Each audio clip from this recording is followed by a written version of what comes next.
के शुभ समाचार की शुरुआत बेंजी से।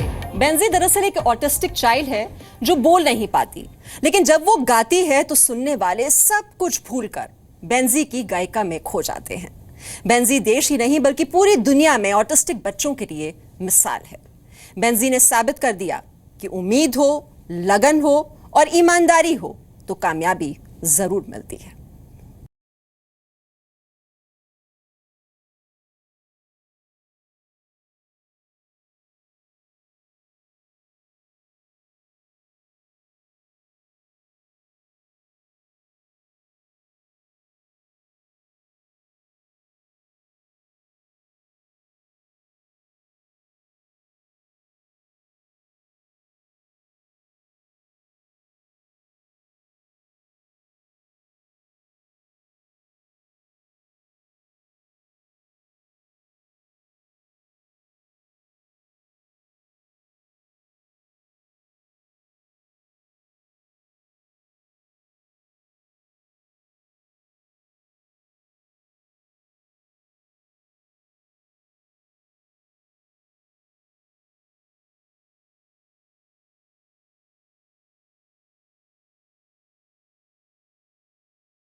कभी किसी कहीं ज़मीं तो कहीं आसमान नहीं मिलता।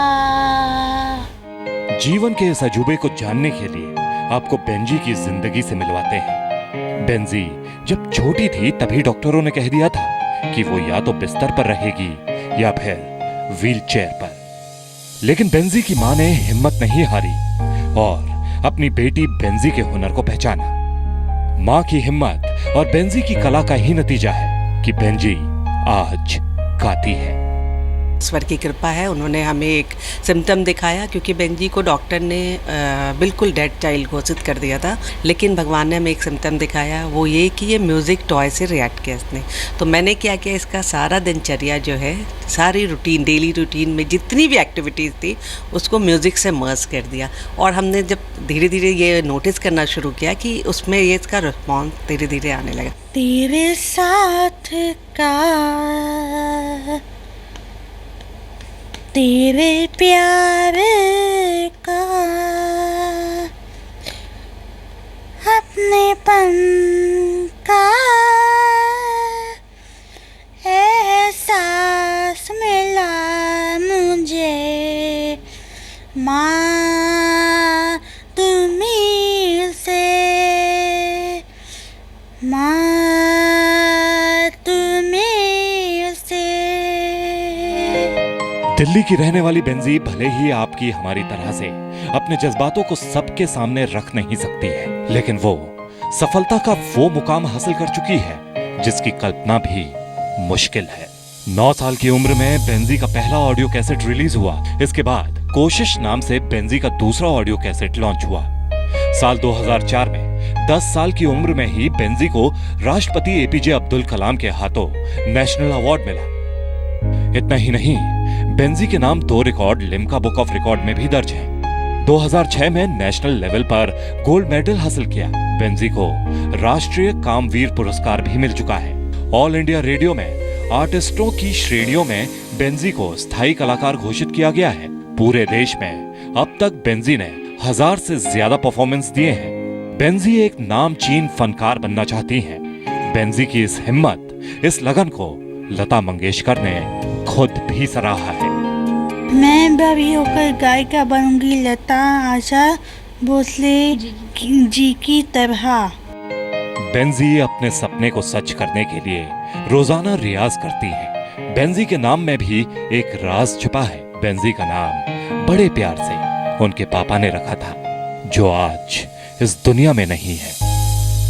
ब्राज़ील में एक जगह है जहाँ बेंजी जैसे एक फ्लावर्स होता है जो 20 साल में एक बार खिलता है। तो और उसको देखने के लिए दुनिया भर के लोग जमा होते हैं। तो मेरे हस्बैंड ने कहा क्यों ना हम अपनी बेटी का नाम भी बेंजी रखें, और ये सोचकर उन्होंने रखा कि हो सकता है भविष्य में ये कुछ ऐसा काम करे और इससे भी लोग मिलने के लिए आए। बेंजी की कहानी बताती है कि सच्ची उम्मीद के साथ, ईमानदारी के साथ की गई कोई भी कोशिश कुदरत की दी गई कमियों पर भी जीत दिला देती है। श्रुति झा के साथ ब्यूरो रिपोर्ट, जी मीडिया, दिल्ली। तो ऑटिज्म को हराकर जिंदगी जीत ली है बेंजी ने। वैसे आपको बता दें, भारत में 250 बच्चों में से एक बच्चा ऑटिस्टिक होता है। ऑटिज्म पीड़ित में 80% लड़के होते हैं और मुश्किल बात यह है कि जन्म से पहले इस बीमारी का पता नहीं चल पाता। ऑटिज्म का कोई इलाज या फिर दवा भी नहीं है और ऑटिज्म पीड़ित 50% बच्चे बोल नहीं पाते। लेकिन सही गाइडेंस इन बच्चों को दी जाए तो ये सामान्य बच्चों की तरह कामयाब भी हो जाते हैं, जैसे कि आपने देखा बेंजी कर रही है। और आइए अब आगे बढ़ते हैं और आपको गाजियाबाद की रहने वाली एक ऐसी महिला की कहानी दिखाने जा रहे हैं जो न सिर्फ पर्यावरण को बचाने के लिए अपनी जिम्मेदारी गंभीरता से निभा रही हैं, बल्कि आसपास रहने वाले लोगों को भी जागरूक कर रही हैं। रिपोर्ट देखिए आप। एक महिला जो पानी बर्बाद होता देखती हैं तो उनके आंसू निकल आते हैं। एक महिला जो भगवान को चढ़ाए फूलों से उगाती हैं नए फूल। एक महिला जो किचन के कचरे से खाद बना देती हैं। ये है गाजियाबाद की रहने वाली नमिता गौर, जिनका पर्यावरण प्रेम हम सब के लिए एक मिसाल है, जो छोटी छोटी कोशिशों से पर्यावरण को बचाने का बड़ा काम कर रही हैं। नमिता गौर पानी और पर्यावरण बचाने को न सिर्फ अपनी जिम्मेदारी समझती हैं, बल्कि अपने प्रयासों से आसपास रहने वाले लोगों को भी जागरूक कर रही हैं। फ्लावर्स तो नो डाउट हमें इतना आज के टाइम में फ्लावर प्लांट्स की इतनी कमी हो गई है, तो सभी को हमें ये मैसेज देना चाहिए कि ये सारे प्लांट्स किस तरीके से ग्रो कर सकते हैं। हमें बाहर से प्लांट्स खरीदने की ज़रूरत नहीं है। इससे हमारा कूड़ा भी बचता है, हमारा एनवायरनमेंट भी सेव होता है, प्लस प्लांट्स भी ग्रो होते हैं इससे। नमिता आरओ के वेस्ट वाटर का इस्तेमाल घर में पोछा लगाने और गार्डनिंग करने के लिए करती हैं। इतना ही नहीं, नमिता पूजा में इस्तेमाल हुए फूलों को पानी में बहाने के बजाय उन फूलों से पौधे तैयार करती हैं और सब्जी के छिलकों से खाद बनाती हैं। हम लोग एक्चुअली जो पूजा होती है, पूजा में जो फ्लावर्स होते हैं, हम उनको पहले जैसे उनको सुखाते हैं, उसको रंगोली बनाते हैं। हम पहले उसके वहाँ रंगोली बनाने के टाइम पे वो सूख जाता है। 1-2 दिन मेरा घर डेकोरेट रहता है। उसके बाद फिर मैं उनको गमलों में डालती हूँ, तो उससे बहुत अच्छी पौध निकल के आती है। नमिता ने अपने बच्चों को भी पर्यावरण के प्रति इतना जागरूक कर दिया है कि वो जरा भी पानी बर्बाद नहीं करते और ना ही सोसाइटी में किसी को गंदगी फैलाने देते हैं। हम जब ब्रश करते हैं तो फिर हम एक ग्लास लेते हैं, उसमें पानी से स्प्रे करते हैं, उससे पानी बचता है और टैप में से पानी भी वेस्ट नहीं होता है। नमिता और उनके पति विपुल मिलकर सोसाइटी में रहने वाले बाकी लोगों को भी पर्यावरण के मायने समझा रहे हैं।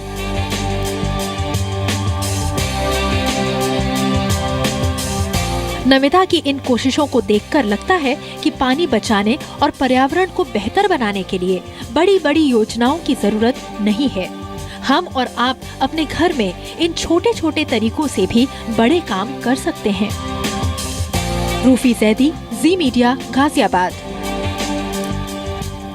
तो किचन का कचरा हमारे घर में भी होता है, आरओ से वेस्ट पानी हमारे घर में भी निकलता है और भगवान को फूल भी हम चढ़ाते हैं। लेकिन ये सब कुछ करते हैं जो नमिता करती है। छोटी सी कोशिश है लेकिन बड़ा बदलाव ला सकती है।